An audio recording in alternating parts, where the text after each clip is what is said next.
Some feuds can be friendly, and some become life or death, or at least they get big enough for the whole world to know about them. From royal battles to celebrity grudges, these feuds got way out of hand.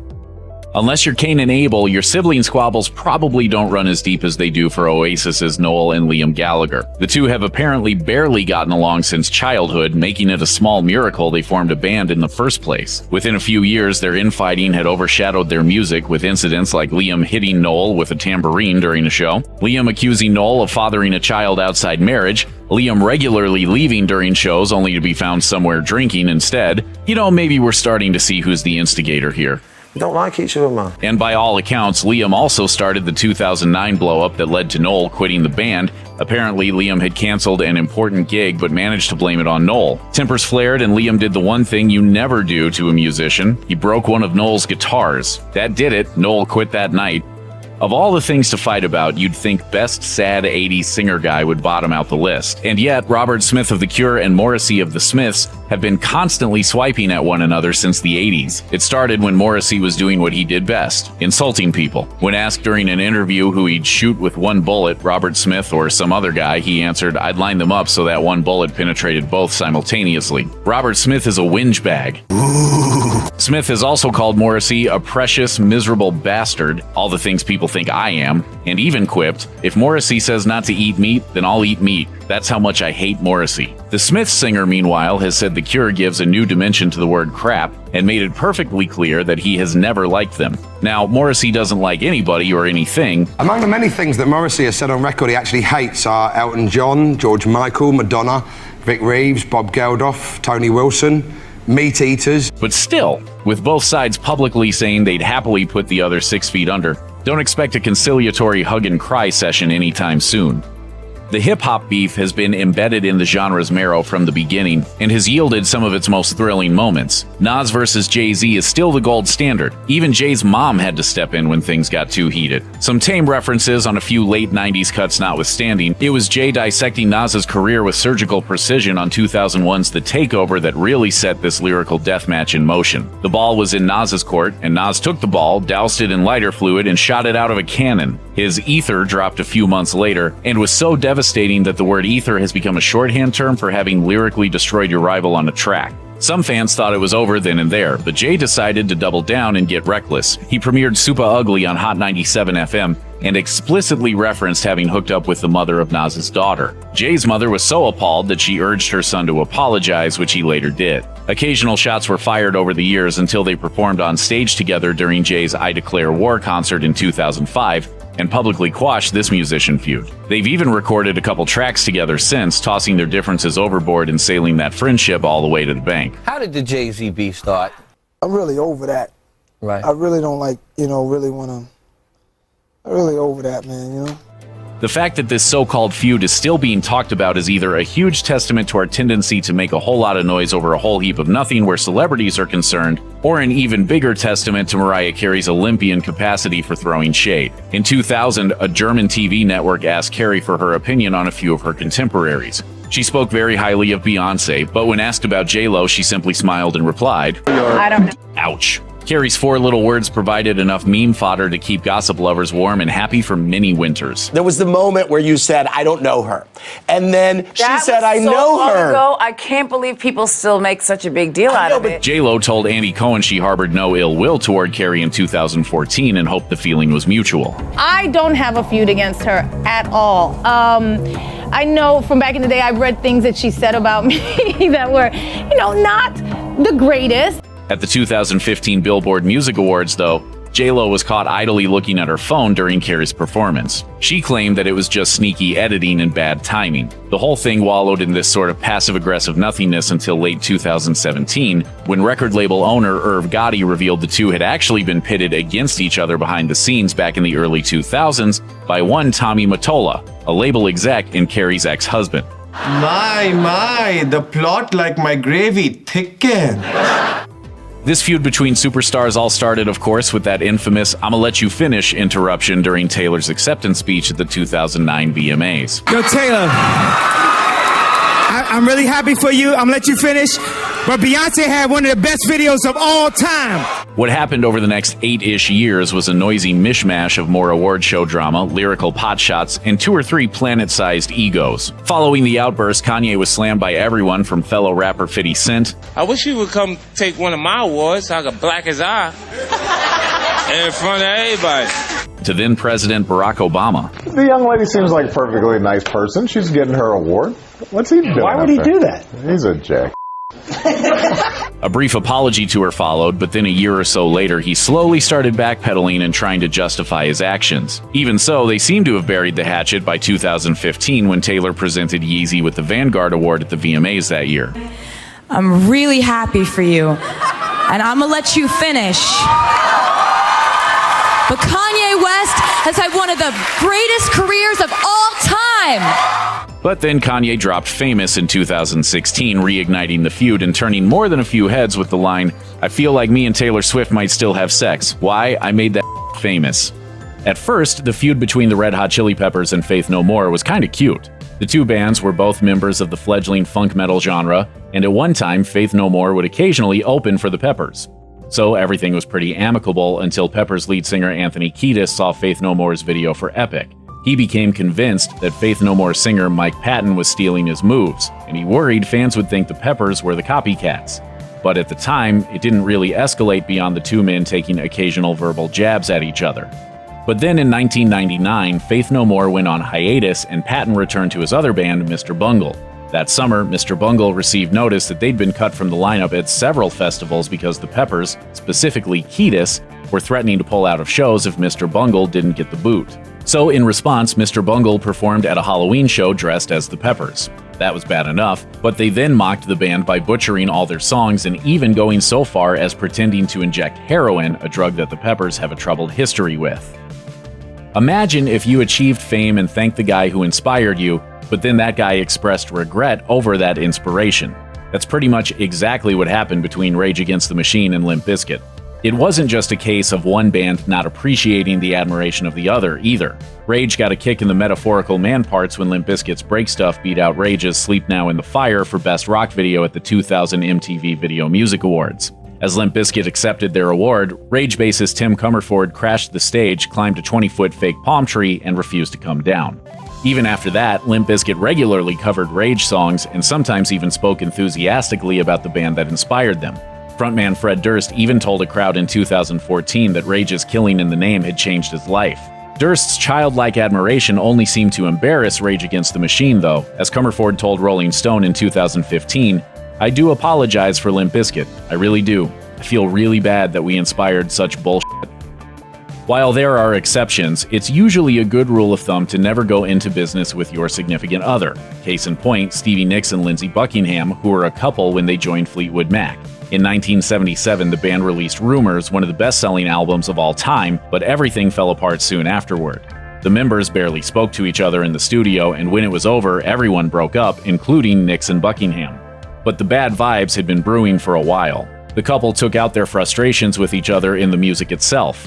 Landslide and Rhiannon were allegedly about Nicks' relationship with Buckingham, and Buckingham wrote the scathing Go Your Own Way about Nicks. The feud between the exes went on for years until 2018 when the band fired Buckingham over a disagreement. But according to the band's manager, it was actually because Buckingham smirked during Nicks' speech at the Music Cares benefit show. Buckingham responded by suing the whole band for breach of contract. That she gave them an ultimatum, either Lindsay goes or I go. Simon and Garfunkel's decades of acrimony started literally from the beginning. After Paul Simon and Art Garfunkel recorded their first album together, Simon ignored it in favor of touring solo abroad, which makes us wonder why he agreed to team up in the first place.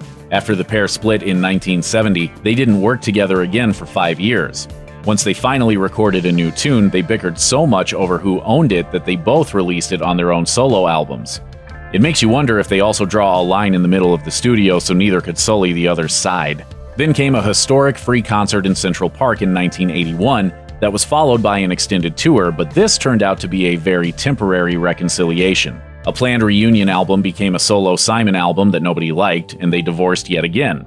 They've reunited for quickie money tours occasionally since then, but each time their differences take over and they storm off before killing one another. More recently, Simon has claimed that his resentment reached a fever pitch when Garfunkel started pursuing an acting career in the early 70s, while Garfunkel has outright called Simon an idiot who threw away duo potential over solo selfishness. Furthermore, he blames himself, saying that his kindness towards Simon in high school, quote, created a monster. The feud between sisters Joan Fontaine and Olivia de Havilland was the longest running in Hollywood history, spanning almost an entire century of cites, spite, and sniping in the press. But why? Keep watching to find out. Elizabeth Taylor and Debbie Reynolds' legendary spat was due to a love triangle, which resulted in the two not speaking for years. Reynolds and Taylor met when they were teens and both signed to MGM. The pair remained friends as they grew into adulthood, with Reynolds marrying Eddie Fisher in 1955 and Taylor tying the knot with Mike Todd 2 years later, with Reynolds serving as the matron of honor. Sadly, Taylor's marital bliss was cut short in 1958 after Todd tragically died in a plane crash. Curiously enough, it was Fisher who immediately ran to Taylor's side to console her, and a mere month later, he separated from Reynolds. While the press had a field day with the news, Taylor and Reynolds' friendship came to a halt. Decades later, in 2010, Reynolds revealed to the Daily Mail that she believed Taylor's affair with Fisher actually began in 1957, when he was away touring. A lonely Reynolds phoned her friend and was horrified to hear her husband on the other line. Fisher ended up marrying Taylor, and the two women didn't speak for years, even after Taylor and Fisher divorced. According to Closer Weekly, 7 years after Taylor betrayed her friend, the two finally reconciled after discovering they were stuck together on a ship heading from New York to England, with Reynolds extending the olive branch.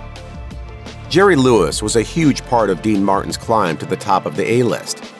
In 1946, Martin was a nightclub singer when he met Lewis after a performance. The pair hit it off, and their comedy act was born the following year. They were so popular together, the duo made an incredible 16 films together between the years of 1949 and 1956. However, behind closed doors, the situation was less than stellar.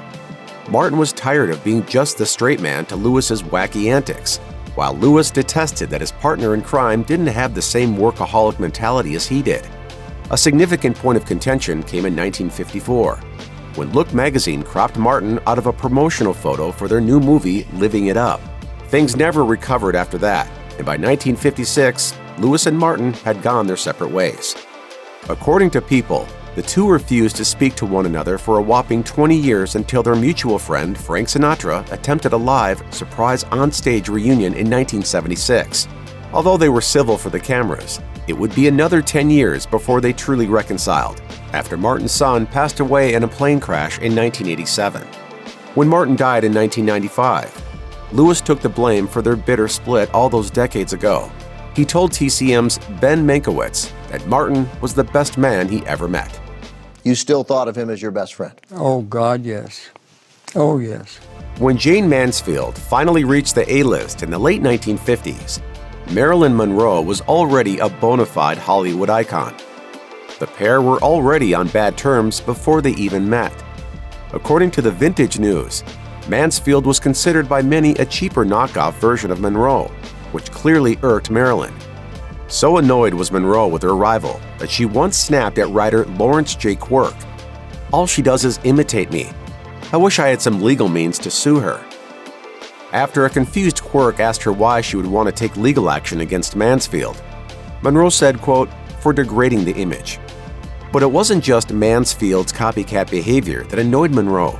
As Quirk notes, Mansfield purportedly took note of her rival's alleged affair with John F. Kennedy and decided she wanted a slice of presidential pie too. Utilizing the help of JFK's brother-in-law, Peter Lawford, Mansfield had her own secret tryst with Kennedy, later telling Lawford, "Everyone in Hollywood and Washington knows about it anyway. I'll bet Marilyn's pissed." The feud between Frank Sinatra and Marlon Brando began in 1954, when Brando snagged the lead part in On the Waterfront, a role that Sinatra was gunning for himself. Although there wasn't any bad blood from Brando's side, biographer James Kaplan told Closer Weekly that, quote, "Frank detested the ground that Brando walked on." When the pair became co-stars the following year for the musical comedy Guys and Dolls, things only worsened, and Brando started antagonizing Old Blue Eyes. During a scene where Sinatra was eating cheesecake, Brando would purposely mess up his lines, The result? Sinatra would have to keep eating for multiple takes on end. Don't think I am a pest, but do yourself a favor. Eat this last little bite of cheesecake. You will thank me. The breaking point came when Sinatra's estranged wife, Ava Gardner, decided to visit Brando in his dressing room, sending Sinatra into an alleged jealous rage. According to the book Brando Unzipped, Brando was kidnapped by 3 men who forced him into a car and threatened to kill him at gunpoint for 2 hours. After Brando was released, he was convinced that Sinatra, who had alleged mafia ties, was behind it. Bud Abbott and Lou Costello are considered comedy legends. The winning formula for the duo was the roles they played. Abbott, who acted as more of a straight man, was the serious schemer, while Costello played the more childlike comedic role. While this made for some phenomenal on-screen chemistry, the 2 men grew to hate one another off-camera. In 1945, 9 years after teaming up, their relationship soured when Abbott hired a maid that had formerly worked for Costello. This resulted in Costello telling the tabloids that Abbott was a drunk, while Abbott himself publicly declared he'd get physical with his on-screen chum. Under their contracts, Abbott and Costello were forced to keep working together, but they didn't speak to each other when cameras weren't rolling. Their most serious row happened in 1957, after Errol Flynn played a practical joke on the pair and their families by inviting them for a film screening and instead playing a very adult movie. Flynn pretended he had no idea how the movies got switched, so Abbott and Costello blamed each other for the tasteless joke, leading to their final breakup. Jane Mansfield's climb to Tinseltown's A-list was an interesting one, mainly because her critics didn't exactly think she was that good of an actor. Considered by The Hollywood Reporter as the first star to be famous for being famous, Mansfield knew how to use the tabloids to her advantage. One of Mansfield's most well-known publicity stunts involved the celebrated actor Sophia Loren, which allegedly irked the Italian star so much it turned her off Hollywood as a whole. In 1957, Loren visited Hollywood, attending a press event in her honor. After Loren had been seated at the table, Mansfield crashed the party. As she leaned over Loren's table, Mansfield suffered a wardrobe malfunction, grabbing headlines as much for Loren's side-eye as for Mansfield herself. Many newspapers and magazines reportedly published photos from the event with the words "censored" covering Mansfield's bosom. Decades later, Loren told Entertainment Weekly, "I'm staring at her nipples because I'm afraid they're about to come onto my plate." If she moves, everything moves, and it's a disaster. After Mansfield's tragic death in 1967, though, Loren would always decline to autograph copies of the photo out of respect for Mansfield. Orson Welles released his magnum opus, Citizen Kane, in 1941. It's now considered one of the greatest films of all time, but it completely flopped at the time of its release thanks to newspaper mogul William Randolph Hearst. The titular character of Charles Foster Kane was said to have been inspired in part by Hearst. Hearst was so offended by the on-screen portrayal that he prohibited newspapers from mentioning the movie and banned movie theaters from showing it. In 1970, Welles told Dick Cavett that the Hearsts tried to keep the movie from ever being seen at all. They tried to have it destroyed. They even tried to frame it. Hearst died in 1951, while Welles passed away in 1985. The feud seems to have died with them. In 2015, Hearst's great-grandson Stephen Hearst gave permission to screen Citizen Kane in the private movie theater at Hearst Castle. Stephen Hearst told NPR that reporters questioned him about how his ancestor would have felt. One of them said, "Do you think your great-grandfather would be rolling in his grave?" And I let him know that, based on my current responsibilities, I also have control of the mausoleum, and if necessary, I can check. The feud between Joan Fontaine and Olivia de Havilland goes past a Hollywood squabble. It was a familial rivalry. The sisters were born a mere 15 months apart, and their competitiveness reportedly began while they were still children. Joan, the younger of the two, believed that their mother preferred Olivia, so the pair often fought. Their altercations ranged from small slaps to one occasion when Olivia broke her sister's collarbone trying to pull her into a pool. Disturbingly, Joan revealed in an interview with Life magazine in 1942 that when she was 9, she plotted to kill her sister if Olivia kept hitting her, a plan that luckily didn't come to fruition. By 1938, de Havilland was an established star, while Fontaine struggled to catch up. Their feud only escalated when Fontaine took a job as her sister's chauffeur to make ends meet. Then they became professional rivals, as the only siblings to both win an Oscar in a leading acting category. The two eventually stopped speaking to each other entirely after their mother's death in 1975. In 1978, Fontaine told The Hollywood Reporter, "I married first, won the Oscar before Olivia did, and if I die first, she'll undoubtedly be livid because I beat her to it." None of us are warm and cozy. It's not in our natures. Ultimately, they had the longest-running feud in Hollywood history. Fontaine died in 2013 at the age of 96, while de Havilland died in 2020 at the age of 104. They reportedly never reconciled. German director Werner Herzog and actor Klaus Kinski produced some incredible films together, having collaborated 5 times. The pair knew each other since they were teens, as Herzog met Kinski when he moved into his apartment building. When they began working together, though, their professional relationship was messy and volatile. Although their movies were legendary, so were their spats off camera. The most turbulent flick the pair worked on together was 1972's Aguirre, The Wrath of God, which took place in Peru. By this point in Kinski's career, he was already well known for being an incredibly difficult actor to work with. And let's just say the intense jungle filming didn't lead to much harmony on set. There is some sort of a harmony. It is the harmony of overwhelming and collective murder. Herzog later recalled that when Kinski decided to just walk off the movie, Herzog bluntly told him, "If you leave the set now, you will reach the bend. The next bend of the river and I will shoot you. We'll have 8 bullets through your head." Kinski stayed, but his dramatic antics during the filming of Aguirre didn't irk Herzog alone. According to The Guardian, at one point, the native Peruvians playing extras in the film actually offered to kill Kinski for Herzog, which he thankfully declined. British royal feuds have been settled via murder, mayhem, or, in modern times, disapproving looks. Here are just a few of the most notorious of the last 900 years. Eleanor of Aquitaine's first contentious marriage to Louis VII of France ended in an annulment sanctioned by the church, based on the technicality that the pair were blood relatives. A few months later, Eleanor married Louis's rival, the Norman Duke Henry, never mind that they were third cousins. Within 2 years, he became Henry II of England. Eleanor's second marriage did not fare much better than the first. She and Henry had 8 children together, but the king had a wandering eye. Eleanor's patience ran out when Henry took the beautiful Rosamund Clifford as his mistress. He even built her a rural retreat with a private bathing well of her own.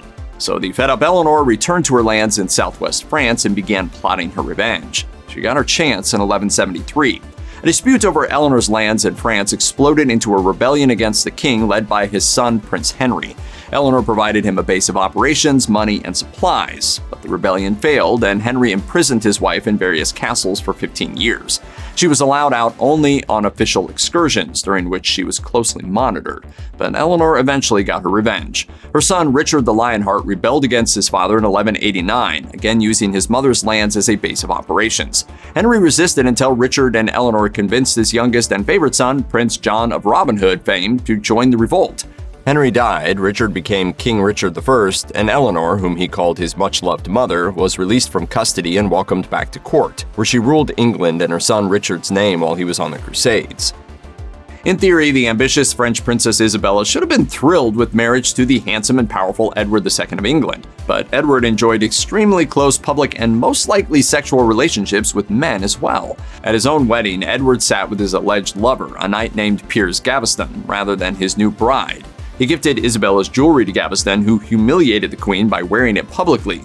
A series of other lovers followed, some of whom became very powerful and hated for their closeness with the king. Still, Isabella and Edward managed to have 4 children together. In a letter to her father, Isabella wrote that she was the most wretched of wives. She went on to tell him that her husband was an entire stranger in her bed. In 1322, after being defeated by the Scots at the Battle of Old Byland, Edward left Isabella at the mercy of the Scottish army while he, his lover, Hugh Despenser, and the army retreated back to England. Meanwhile, Queen Isabella barely escaped capture. That's when she began plotting Despenser's downfall. In response, Edward took away her lands. A furious Isabella had had enough. If her husband was going to be an adulterer, so was she. She openly took Edward's enemy, Earl Roger Mortimer, as her lover. The ensuing revolt dethroned Edward II in favor of his 14-year-old son, who became Edward III. Isabella and Mortimer ruled as his regents. The feud could have ended there, but Isabella wanted personal revenge. Hugh Despenser was hanged, drawn, and quartered as entertainment while she feasted. The former King Edward II disappeared. Reports of his death say he was strangled, but there was a rumor that Isabella had him killed by sodomizing him with a hot iron rod. Most historians, however, dismiss this story today. Catherine of Aragon, Henry VIII's first wife, was devoted to her husband, yet their once happy marriage disintegrated into a one-sided feud that ended only with her death. The Spanish princess had given Henry 6 children, but 5 didn't live past infancy. Only daughter Mary survived. So when the young and stylish Anne Boleyn entered the scene, Henry decided he wanted the youthful lady-in-waiting as a wife. Catherine wouldn't go quietly. She was a devout Catholic and she had the church on her side. Catholicism forbids divorce, so Henry would have to get an annulment if he wanted to marry again. The only way to do that was by proving his marriage to Catherine had never existed in the eyes of God. But Catherine had previously been married to Henry's late brother Arthur. If the marriage had been consummated, Henry could get an annulment on the basis of Catherine's physical relations with his blood relative. Catherine insisted the marriage had not been consummated. In fact, the pair were only married for 6 months before Arthur's death, and they were both about 15 years old at the time. But Henry's allies questioned and utterly humiliated Catherine about her sexual history with Henry's brother anyway. When interrogation didn't break her will, Henry expelled Catherine from court and denied her contact with their daughter Mary. This isolation did break Catherine, who died 2 years later. According to Imperial Ambassador Eustace Chapuis, before her death, Catherine forgave her husband, begging him to look after Mary and his own soul, lest his desires condemn him to hell. Henry's reaction to Catherine's death was to praise God, while Anne wore yellow in celebration in a final post-mortem insult. By dethroning Catherine of Aragon, Anne Boleyn gained herself a new enemy, her stepdaughter Mary Tudor. Although Henry publicly ignored his daughter to placate Anne, he loved Mary and continued to spend time with her in private. Anne waged war against her teenage stepdaughter. First, she demanded Mary give all her personal belongings to her new half-sister, Anne and Henry's daughter Elizabeth. After Mary refused, her father forced her to join Elizabeth's household and acknowledge her half-sister, whom she viewed as illegitimate, as heir to the throne in her place. Mary refused that too, so her father took away her title of princess. Still, Mary refused to acknowledge Anne as queen. I recognize no queen but my mother. But Anne Boleyn's days were numbered. She was charged with adultery and beheaded after only 3 years on the throne. Before she died, she sent Mary a message begging for forgiveness. Mary's reaction is unknown, but we do know she bore no ill will toward her half-sister Elizabeth, suggesting that perhaps she forgave her stepmother in the end. George II and his queen Caroline of Ansbach were strong-willed, somewhat arrogant types who tolerated no disagreements. Their characters led them to a strained relationship with their son and heir Frederick, Prince of Wales. George and Caroline are said to have hated Frederick, who had lived apart from them from the age of 7 to 21.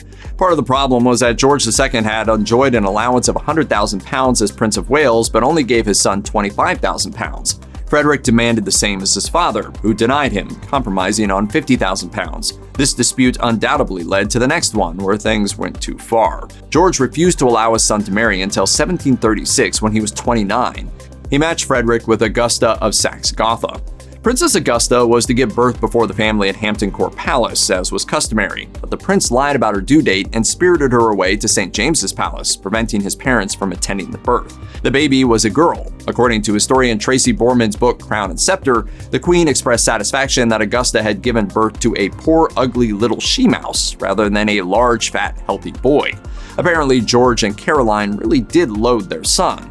According to English Monarch, she said, "My dear firstborn is the greatest ass, and the greatest liar, and the greatest canaille, and the greatest beast in the whole world, and I most heartily wish he was out of it." The queen did not live long enough to regret her words. She died in 1737, but they did come true. In 1751, Frederick died of a burst lung abscess, leaving his son Prince George as heir to the British throne. In 1784, notorious womanizer George, Prince of Wales, the future George IV, secretly settled down with a 27-year-old widow, a commoner, Maria Fitzherbert. When their lifestyle landed Prince George in £630,000 of debt, Parliament offered him a way out. If he married and produced an heir, Parliament would absolve his debts. George was matched with what he described as the short, fat, and ugly Princess Caroline of Brunswick. While this description may be exaggerated, historian E.A. Smith's book George IV notes that although Caroline was actually pretty with a good figure, she lacked any sense of social propriety. The fussy and fashionable George found her repulsive and humiliated her from the start. First, he sent a mistress to receive her upon arrival in London. He then spent 3 days before the wedding drinking and passed out on their wedding night. After a year of marriage, he rejected Caroline and barred her from seeing their daughter Charlotte. It was so bad that their relationship became the subject of political cartoons. After Charlotte, their only child's death in 1817, George sought a divorce. Divorce was only possible if Caroline's infidelity could be proven. Fortunately for George, there were plenty of rumors circulating about her promiscuous lifestyle. Despite there being witnesses to her immorality, Caroline survived the divorce proceedings thanks to public support. In revenge, her husband locked her out of their coronation at bayonet point. She fell ill and died 3 weeks later. With no heir, the throne passed to George's brother William IV, and eventually their mutual niece, Queen Victoria. Queen Victoria arranged her daughter's marriage to German royalty to cement peace in Europe through an Anglo-German alliance. But her grandson, Kaiser Wilhelm II, did not share her views, and his anti-British sentiment irritated his grandmother to no end. When Queen Victoria said he needed a good scalping to set him straight, Wilhelm called his grandmother a hag whose time had come to die. Victoria, in turn, disinvited her grandson from British social functions, including her own birthday. Once Victoria died, Anglo-German relations went off the rails. Kaiser Wilhelm bankrolled a series of attacks in the British press, calling Edward VII Satan and attacking his dissolute lifestyle. There are all these stories about him going off to Paris and going to brothels where there were, lovely ladies. Thus began a war of insults between uncle and nephew. When Edward called Wilhelm Europe's enfant terrible, Wilhelm called him an idiot. When Wilhelm barred his son from visiting Britain, Edward barred his own son from attending the German prince's wedding. This feud truly went too far. The dispute might have been comical had it not helped ignite World War I, which resulted in over 1 million deaths. Even after all the death and destruction, Wilhelm never got over his hatred for Britain. According to historian John van der Kiest's Kaiser Wilhelm II, Germany's last emperor, to the end of his days, he believed the constitutional monarchy of Britain was the home of liberalism, Satan, and the Antichrist, and that Britain had conspired to bring war and ruin upon Germany.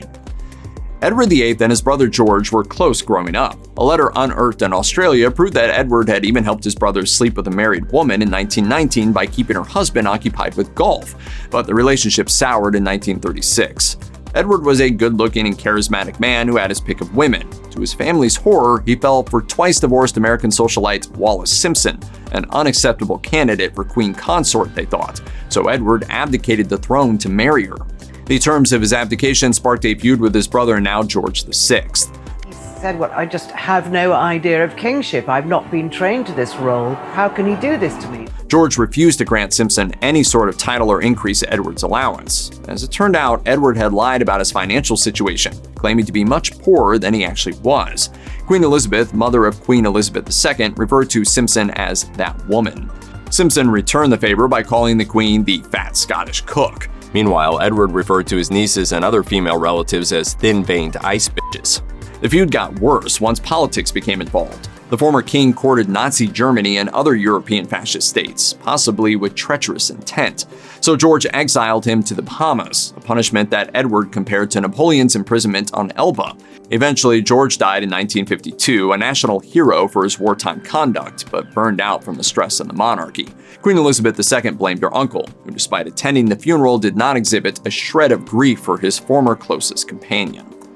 It's well known that Princess Diana was not happy in her marriage to Charles. In a bombshell 1995 interview with BBC's Panorama, she leveled veiled criticism at her husband's affair, the stress of which resulted in her eating disorder, depression, and resorting to self-harm. The interview was considered a PR disaster for the rest of the royal family, which sought to maintain a clean, dignified public image. As soon as word got out that Diana's interview was hitting the national media, Elizabeth, the Queen Mother, tried to get ahead of any potential scandal.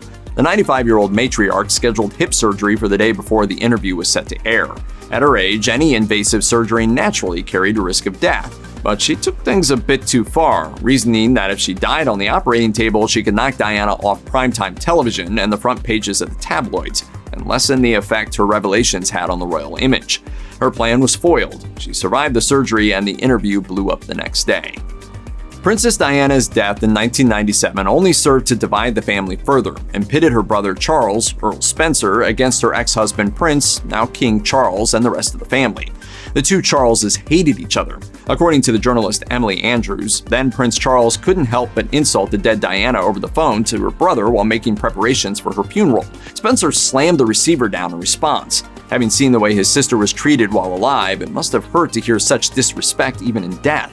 This is a young girl in her mid-30s who has lived this extraordinarily turbulent and difficult time in the public eye. But he got his revenge. Spencer decided to avenge his sister in her eulogy.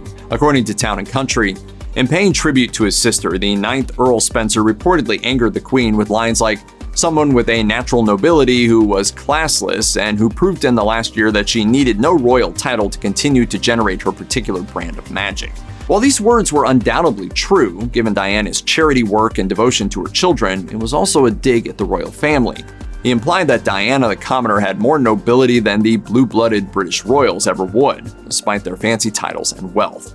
I wasn't trying to attack anyone else. I mean, I just wanted to stipulate what a thoroughly wonderful person we had just lost. The rift was never healed. The two Charleses refused to sit near each other at official functions. From a cartoon with violent implication to behind-the-scenes fisticuffs, the drama doesn't end when the cameras stop rolling. These celebs just love to hate each other. Paris Hilton and Nicole Richie famously starred together on the reality show The Simple Life, on which the two multi-millionaire socialites lived like peasants in small-town America. It's hard to confirm if jealousy was the catalyst for their eventual split, but what is clear is that their friendship was effectively over when the show ended, at least for a while. Allegedly, while Hilton was gearing up for her infamous Saturday Night Live hosting gig in 2005, Richie screened a copy of Hilton's sex tape without her consent or knowledge, although Richie denied the allegations. Hilton then said in a statement, "It's no big secret that Nicole and I are no longer friends. Nicole knows what she did, and that's all I'm ever going to say about it." But now, it appears that these two have buried the hatchet, as they trade compliments instead of barbs and get along like old times.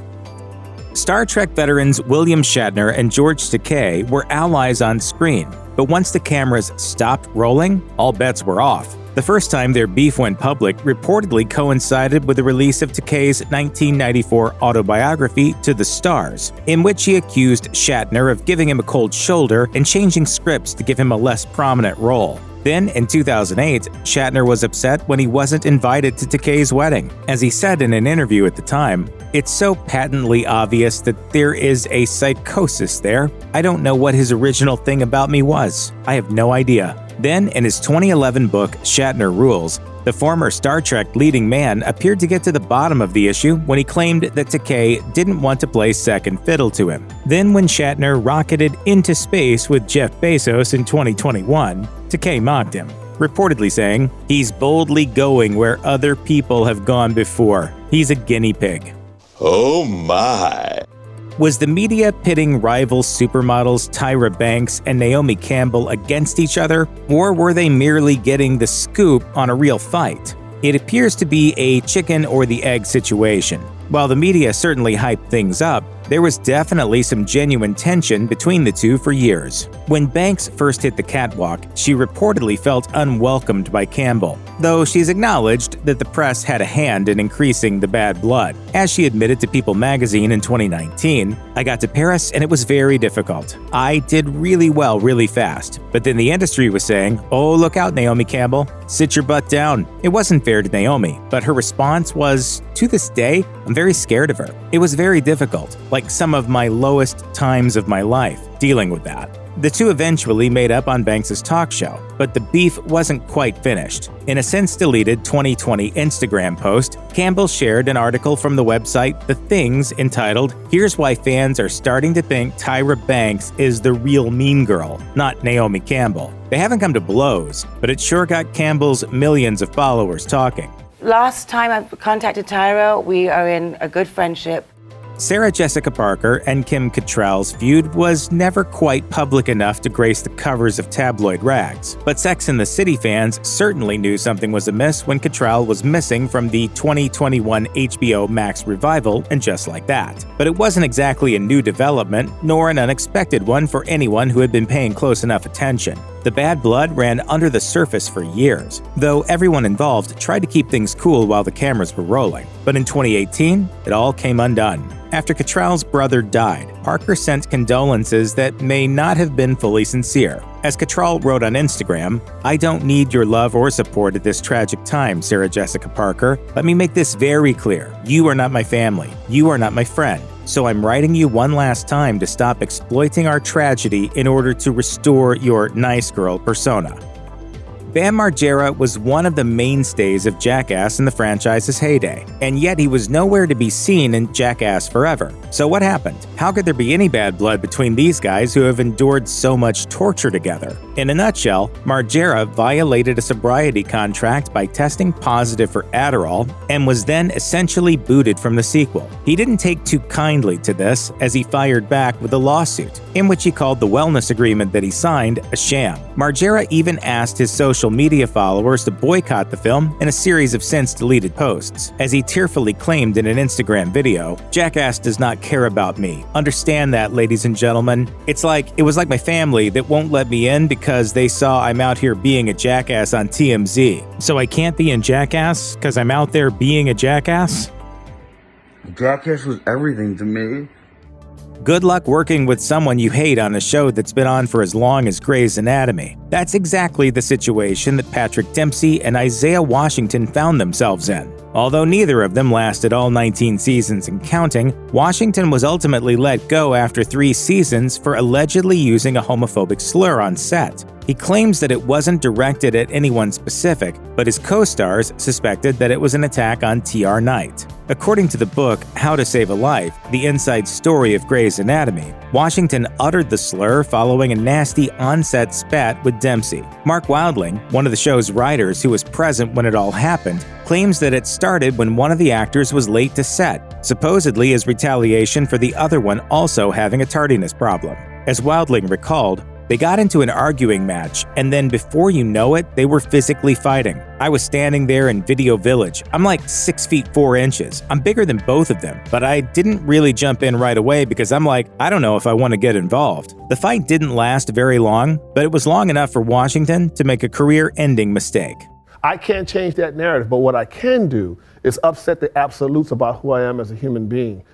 With a franchise that's lasted as long as the Fast and Furious series, it's probably best if the biggest stars at least have a serviceable working relationship. Things started off smoothly enough for Dwayne "The Rock" Johnson and longtime series lead Vin Diesel when Johnson joined the franchise for 2011's Fast 5. But the two started butting heads around 2016 after Johnson called unspecified castmates candy asses on Instagram.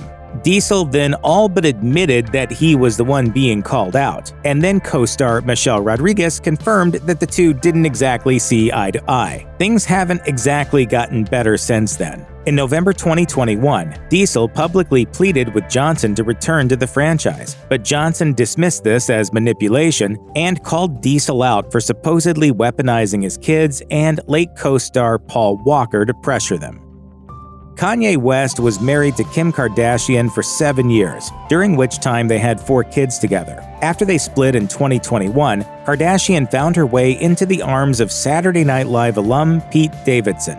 West, unsurprisingly, had some thoughts about this development. This included calling Davidson Skeet, making multiple since-deleted Instagram posts calling the comedian garbage, and asking his followers to scream at him if they saw him. He also wrote lyrics in Easy, his collaboration with The Game, about how much he wanted to beat up Davidson. The music video for the song features a claymation version of Davidson getting kidnapped and beheaded and ends with text saying, "Everyone lived happily ever after, except for Skeet you-know-who, JK, he's fine." Leaked text later emerged in which Davidson asked West to leave him and Kardashian alone and to grow up, before taunting him with a photo supposedly taken from Kardashian's bed. I've had a really weird year.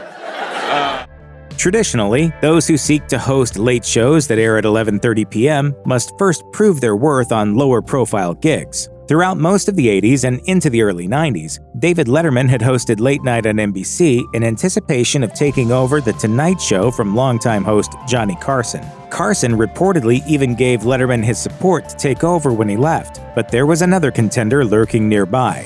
Jay Leno, like Letterman, had made frequent appearances on The Tonight Show throughout the 80s and often served as a guest host when Carson was out. The Civil War was short but painful. With the network's anointing, Leno elbowed Letterman aside and seized control of The Tonight Show in 1992. As reported in the book Letterman, The Last Giant of Late Night, Letterman was understandably upset by this turn of events. He ended up leaving NBC for CBS, where he hosted The Late Show for years until handing the reins to Stephen Colbert in 2015. Though he earned the respect of the comedy world during his tenure there, and even hosted Carson as a guest, a privilege Leno never enjoyed, he was consistently chasing Leno's tail in the ratings. And that wasn't the only late-night war involving Jay Leno. In 2009, he agreed to step down from The Tonight Show and hand the reins to Conan O'Brien. O'Brien had been honing his chops for years in the late-night slot and waiting eagerly in the wings for his chance to helm the format's flagship. But Leno decided that he didn't want to leave his regular gig, and so The Jay Leno Show premiered in September 2009, airing Monday through Friday at 10 p.m. on NBC. This was, of course, right before O'Brien came on, with local news in between. Leno's lead-in quickly tanked in the ratings, dragging Conan down with him. NBC's solution was to bump The Tonight Show to 12:05 a.m. and move Leno back to 11:30. O'Brien fought back, arguing that The Tonight Show was an institution that deserved better and threatening to quit. NBC ultimately showed him the door and handed The Tonight Show back to its former host. Leno instantly became one of the most hated men on TV for a few months, with a supportive contingent rallying around O'Brien. Bring Conan back! When the smoke cleared, Leno was back in command, and O'Brien was out of a job, though he soon found a new home on TBS.